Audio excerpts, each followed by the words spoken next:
सबसे पहले बात कर लेते हैं छत्तीसगढ़ की, जहां विपक्ष ने एक बार फिर छेड़ा है ईवीएम का राग। लोकसभा चुनाव के नतीजों से पहले ईवीएम पर सवाल। वोटिंग के 10 से 12 दिन के बाद मतदान प्रतिशत बढ़ने पर सवाल। पीसीसी चीफ दीपक बैस का बयान।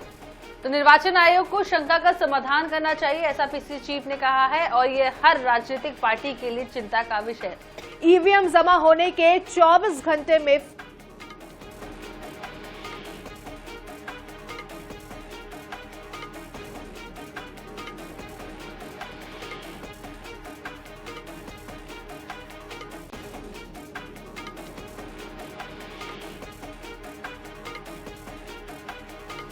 तो पीसीसी चीफ दीपक बैस का बयान सामने आया है। उन्होंने कहा कि निर्वाचन आयोग को शंका का समाधान करना चाहिए, यह हर राजनीतिक पार्टी के लिए चिंता का विषय है। ईवीएम जमा होने के 24 घंटे में फाइनल प्रतिशत आने चाहिए। विपक्ष ने एक बार फिर अब ईवीएम का राग छेड़ दिया है। लोकसभा चुनाव के नतीजों से पहले ईवीएम पर विपक्ष ने एक बार फिर से सवाल दागने शुरू कर दिए हैं। इस पूरे मामले पर पीसीसी चीफ दीपक बैस का बयान सामने आया है। क्या कुछ उन्होंने कहा है, हम आपको बताते हैं।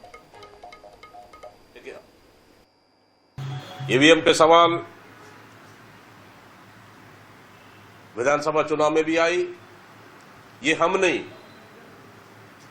सुप्रीम कोर्ट के वकील लगातार कह रहे हैं। इसके लिए पीआईएल दर्ज भी हुआ, और जिस तरह से रिजल्ट आने के बाद, वोटिंग होने के बाद 10-12 दिन के बाद अब परसेंटेज बढ़ रहा है। ये कहीं ना कहीं देश के सभी लोगों के लिए, सभी पार्टियों के लिए चिंता का विषय है। निश्चित रूप से चुनाव आयोग को अगर वोटिंग के बाद अगर मशीनें जमा होने के बाद उनको तत्काल 24 घंटे के अंदर अपना परसेंटेज क्लियर करना चाहिए, न कि 10-12 दिन बाद क्लियर करना चाहिए। ये कहीं ना कहीं शंका का विषय है, इस पे स्पष्ट चुनाव आयोग को करना चाहिए। रायपुर से विशेष संवाददाता गौरव शर्मा हमारे साथ जुड़ चुके हैं। गौरव, समझना चाहेंगे नतीजों से पहले एक बार फिर से कांग्रेस के चिराग में से ईवीएम का जो जिन है वो वापस से एक बार बाहर निकल आया है। वापस से ईवीएम पर सवाल खड़े करते हुए विपक्ष नजर आ रही है। आखिर अब क्या स्थिति विपक्ष को देखने को मिल गई कि चुनाव के नतीजों से जस्ट पहले इन्होंने ईवीएम पर सवाल खड़े करने शुरू कर दिए?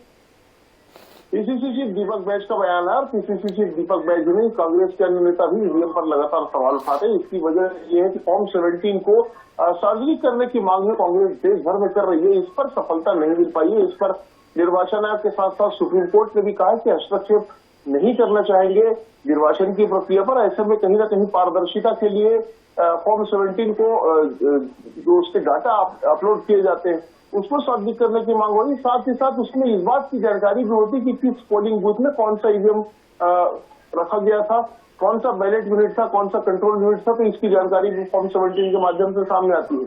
ऐसे में अगर कल हम ध्यान दें तो कपिल सिब्बल ने एक फॉर्म भी जारी किया था। उसमें इस बात को बताने की कोशिश की थी कि कौन कौन सी सावधानियां बरती जानी चाहिए और कौन कौन सी प्रक्रियाएं हैं जिसका पालन मतगणना के दौरान किया जाना चाहिए। तो कहीं ना कहीं मतगणना के पहले ईवीएम से लेकर फॉर्म 17 और मतगणना की पूरी जो प्रक्रिया है वो कहीं ना कहीं चर्चाओं में है। इसी बीच ईवीएम की विश्वसनीयता को लेकर एक बार फिर से सवाल जो है वो कांग्रेस उठा रही है, और लगातार इस बात की मांग भी कांग्रेस के नेता करते रहे कि जो वीवीपीएटी से निकलने वाली पर्चियां हैं उसकी भी गिनती करा ली जाए। तो मतगणना 4 जून को होनी है, लेकिन एक बार फिर से चर्चाओं में जरूर ईवीएम है, और इसके केंद्र में इस बार फॉर्म 17 है, और वो आंकड़े हैं जिसे मतदान होने के 10-12 दिनों बाद जारी किए जा रहे हैं। यही वजह है कि इन आंकड़ों को लेकर लगातार कांग्रेस ने समूचा विपक्ष सवाल उठा रहा है निर्वाचन आयोग पर। निर्वाचन आयोग को सुप्रीम कोर्ट को भी जवाब देना पड़ा कि इस पूरी प्रक्रिया में समय लगता है, और इस वजह से जो 10-12 दिन की देरी है वो होती है। हालांकि इस बात को बताते हुए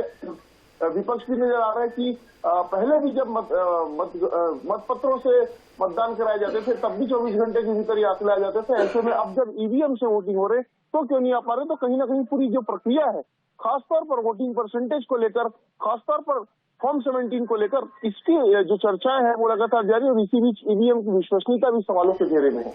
तो बिल्कुल लोकसभा चुनाव के नतीजों से पहले विपक्ष ने एक बार फिर से ईवीएम पर सवाल खड़े करना शुरू कर दिए हैं। अब देखना होगा कि इस पूरे मामले पर सियासत कितनी ज्यादा तेज होती हुई नजर आती है। गौरव, आप बने रहिए हमारे साथ।